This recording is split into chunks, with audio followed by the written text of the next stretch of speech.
guys, this is Danny B. You're watching The Trash Stash, and this is going to be my top 20 for 2020 1970s slashers. This concept was created by TheHORROman and Horrific Nightmares JM. Check out their channels, they're doing it too. And it can only be one film per franchise. So here we go.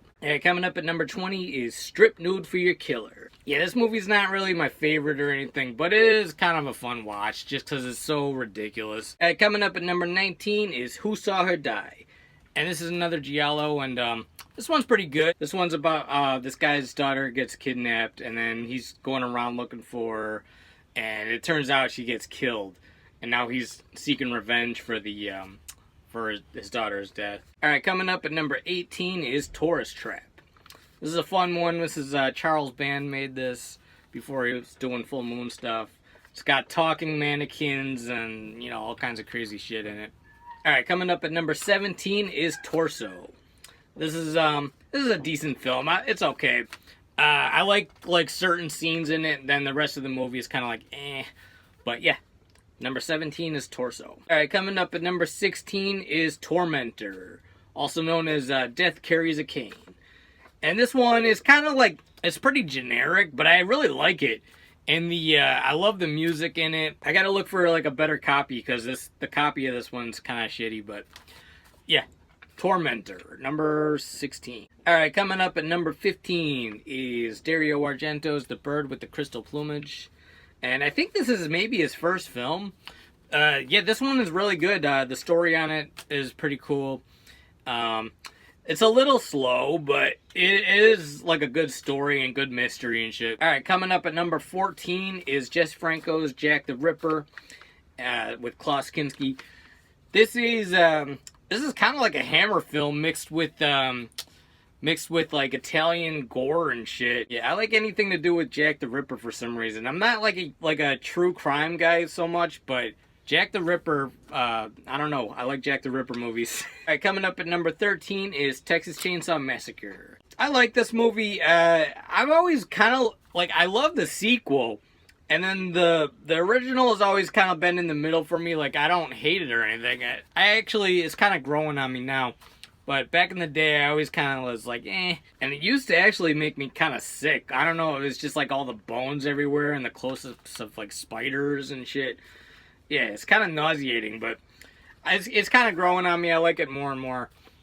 Coming up at number 12 is Black Belly of the Tarantula. This is a pretty good giallo movie about someone that... what it is they're not actually killing people like a tarantula. They're actually killing people like a wasp. They take like a needle and then poke it right into like someone's neck or something that paralyzes them. And so they're paralyzed and then they get like dissected or something like a tarantula, I guess. And this one has very cool music in it. And yeah, good mystery movie. Alright, coming up at number 11 is Deep Red. And a lot of people say this is the best giallo of all time. I like it. It's not my favorite of all time or no. But yeah, definitely a cool one. It's got some weird, crazy shit with a puppet in it. And then good music by Goblin. And yeah, very good mystery and awesome awesome ending, I'll say that. Now we're down to the last 10, the top 10 there. Alright, coming up at number 10 is Alice, Sweet Alice. And this is one I saw recently. I just saw this year, or last year, I mean. Very cool, like, kind of like mystery kind of vibe to it. You don't know if she's actually doing it or not. She has a creepy, like, clear mask. Surprising ending, creepy neighbor, all the fun stuff. Alright, coming up at number 9 is Tales from the Crypt. And this is actually an anthology movie, but one of the stories is a slasher one. That's, of course, the one with the Santa Claus. And, yeah, I love that creepy Santa Claus, and then, the woman, she's a killer, too, and then she can't call the cops because she just killed someone. Alright, coming up at number 8 is Don't Torture a Duckling by, Lucio Fulci. This is, one of the saddest giallo movies, I think probably the saddest one. And this is someone going around killing kids, and you don't know who's doing it, and you got all these other, like, side story characters. They're all sad and depressing too. It's a very sad movie. Alright, coming up at number 7 is Black Christmas. This is an awesome slasher movie from Canada. You got a creepy killer going around Christmas time killing people, calling up Olivia Hussey on the phone and trying to get a date with her. Alright, coming up at number 6 is The Case of the Bloody Iris. This is a very fun movie. This is like very bizarre. Lots of funny shit in this movie, and you got Fenich, what's her name? I forget her first name. Fenich though. You got a killer running around in the apartment building, breaking into everyone's room, killing them, and you don't know who's doing it. And lots of funny like side characters and stuff in this movie. Yeah, I really love this one. The Case of the Bloody Iris at number 6. All right, coming up at number 5 is The Toolbox Murders. It's a very sleazy. This is another one that's based on true life, but they took so many liberties with it. You got like some of the sleaziest kills ever in this movie.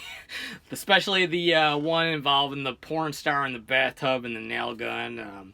Yeah, it's Toolbox Murders. I love this movie.